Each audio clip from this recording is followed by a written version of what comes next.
Selamat pagi Ibu Bapak dan Saudara yang dikasihi Tuhan Yesus Kristus. Selamat bertemu kembali pagi ini di dalam Renungan Harian HKBP Resort Sutoyo, Selasa 27 September 2022. Sebelum mendengarkan firman Tuhan, marilah kita berdoa.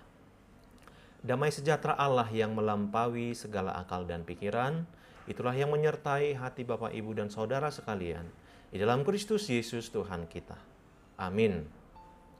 Firman Tuhan bagi kita hari ini diambil dari kitab Yesaya pasal 45 ayatnya yang ke-7. Demikian sabda Allah. Yang menjadikan terang dan menciptakan gelap, yang menjadikan nasib mujur dan menciptakan nasib malang, akulah Tuhan yang membuat semuanya ini. Dalam bahasa Batak dikatakan, Au si jadi hatiuron dohot sitopa haholomon. Si bahen hadameon dohot sitopa hamagoan. Audo Jehovah si bahen saluhut nai. Demikian firman Tuhan.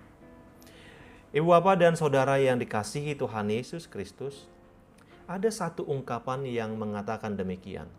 Life is full of surprise. Hidup ini penuh dengan kejutan. Memang tidak semua kejutan tersebut menyenangkan, sehingga setiap orang perlu siap menghadapi apa yang bisa terjadi dalam hidupnya. Pada kenyataannya, hidup ini memang predictable, sekaligus unpredictable. Banyak hal yang tidak masuk akal.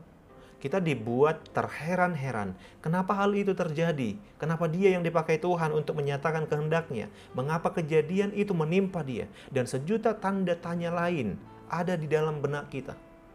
Kadang kita hanya mengatakan, itu misteri ilahi, tetapi sesungguhnya itu adalah kedaulatan Tuhan. Saudara, di dalam Kristus sangat mengejutkan dan tak masuk di akal.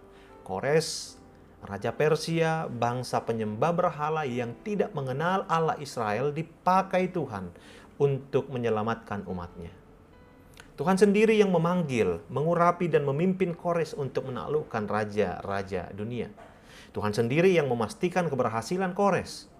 Padahal pengurapan dalam perjanjian lama ialah penugasan Tuhan kepada orang pilihannya dari umatnya untuk jabatan tertentu. Hal ini menunjukkan bahwa Tuhan berdaulat dan berkuasa untuk memakai siapa saja. Sepasti kekuasaannya atas terang dan gelap, atas kemujuran dan malapetaka, dan atas seluruh alam semesta ini. Sedemikian pula kekuasaannya atas Kores. Kores adalah alat di tangan Tuhan yang dipakai untuk kebesaran dan kemuliaannya. Memang kadang akal kita membatasi kehendak Tuhan. Apa yang bagi kita tidak masuk akal, Allah sanggup melakukannya. Jika kita lihat apa yang Tuhan nyatakan pada hari ini, maka kita akan belajar bahwa Tuhan bisa menggunakan siapa saja, walaupun itu orang yang tidak seiman, bahkan mungkin musuh kita, untuk menyatakan kehendaknya. Kenapa hal itu bisa terjadi? Karena Dia adalah Tuhan. Lalu apa yang menjadi bagian kita, Bapak Ibu? Bagian kita adalah mempercayai Tuhan sepenuhnya. Sekali lagi, mempercayai Tuhan sepenuhnya. Mempercayai Tuhan di dalam segala keadaan merupakan tantangan sekaligus panggilan dan kesempatan bagi iman kita untuk berakar semakin dalam kepada Tuhan dan firman-Nya dan bertumbuh semakin kuat.